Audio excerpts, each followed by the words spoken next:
हुंडाव सर्पणी काल में अनहोनी घटनाएं घटती हैं, जैसे तीर्थंकर का जन्म तीसरे काल के अंत में ही हो गया, जबकि चौथे काल से पहले तीर्थंकर का जन्म नहीं होता।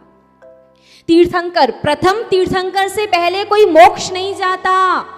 जब मोक्ष का द्वार बंद होता है तो उसके बाद सबसे पहले भारत और ऐरावत क्षेत्र में प्रथम तीर्थंकर ही मोक्ष का द्वार खोलते हैं। लेकिन इस हुंडाव सर्पणी काल में भगवान आदिनाथ के पोता भरत चक्रवर्ती के पुत्र अनंत वीर्य भगवान आदिनाथ से पहले मोक्ष चले गए। पहले पोता गए, फिर बेटा कौन, बाहुबली जी, उसके बाद प्रथम तीर्थंकर भगवान आदिनाथ मोक्ष गए। कभी ऐसा नहीं होता कि तीर्थंकर को केवल ज्ञान हो और दिव्य ध्वनि ना खिरे, लेकिन भगवान महावीर स्वामी की दिव्य ध्वनि 66 दिन तक नहीं खिरी। तीर्थंकर के यहाँ कभी कन्या का जन्म नहीं होता, सिर्फ पुत्र ही पुत्र होते हैं, लेकिन भगवान आदिनाथ के 2 कन्याएं थी। इसका ये अर्थ नहीं है कि भगवान के समय से पक्षपात या भेदभाव होता है कि लड़कों को महत्व दिया जाए, लड़कियों को ना दिया जाए, बिल्कुल नहीं।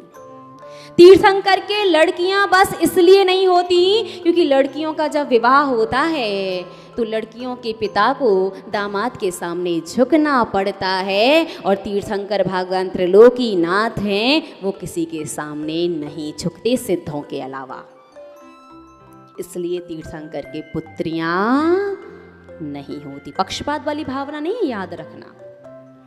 तीर्थंकरों के ऊपर उपसर्ग नहीं होता, जबकि 3 तीर्थंकर भगवान सुपार्श्वनाथ, भगवान पार्श्वनाथ और भगवान महावीर, 3 तीर्थंकरों के ऊपर उपसर्ग हुआ। तीर्थंकर बाल ब्रह्मचारी नहीं होते, जबकि इस 24 में 5 तीर्थंकर बाल ब्रह्मचारी हैं। वास्य पूज्य भगवान, मल्लीनाथ भगवान, नेमिनाथ भगवान, पार्श्वनाथ भगवान और महावीर भगवान। तीर्थंकर एक से ज्यादा पद के धारी नहीं होते, जबकि 3 तीर्थंकर 3 पद के धारी, शांतिनाथ भगवान, कुंथनाथ भगवान और अरनाथ भगवान तीर्थंकर भी थे, चक्रवर्ती भी थे, कामदेव भी थे। चक्रवर्ती का मान भंग नहीं होता, जबकि भरत चक्रवर्ती का मान भंग हुआ था।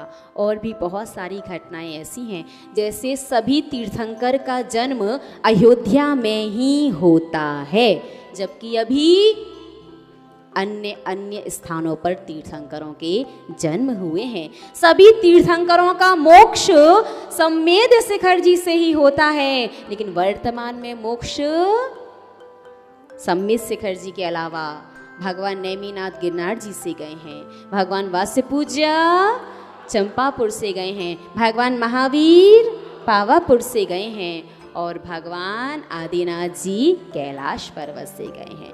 तीर्थंकर भगवान जिस नगरी में जन्म लेते हैं, दीक्षा से पहले उस नगरी को नहीं छोड़ते, जबकि भगवान नेमिनाथ जी का जन्म सौरीपुर हुआ था और उसके बाद देवों के द्वारा बसाई गई द्वारिका नगरी जाना पड़ा था। और भी बहुत सारी ऐसी घटनाएं हैं।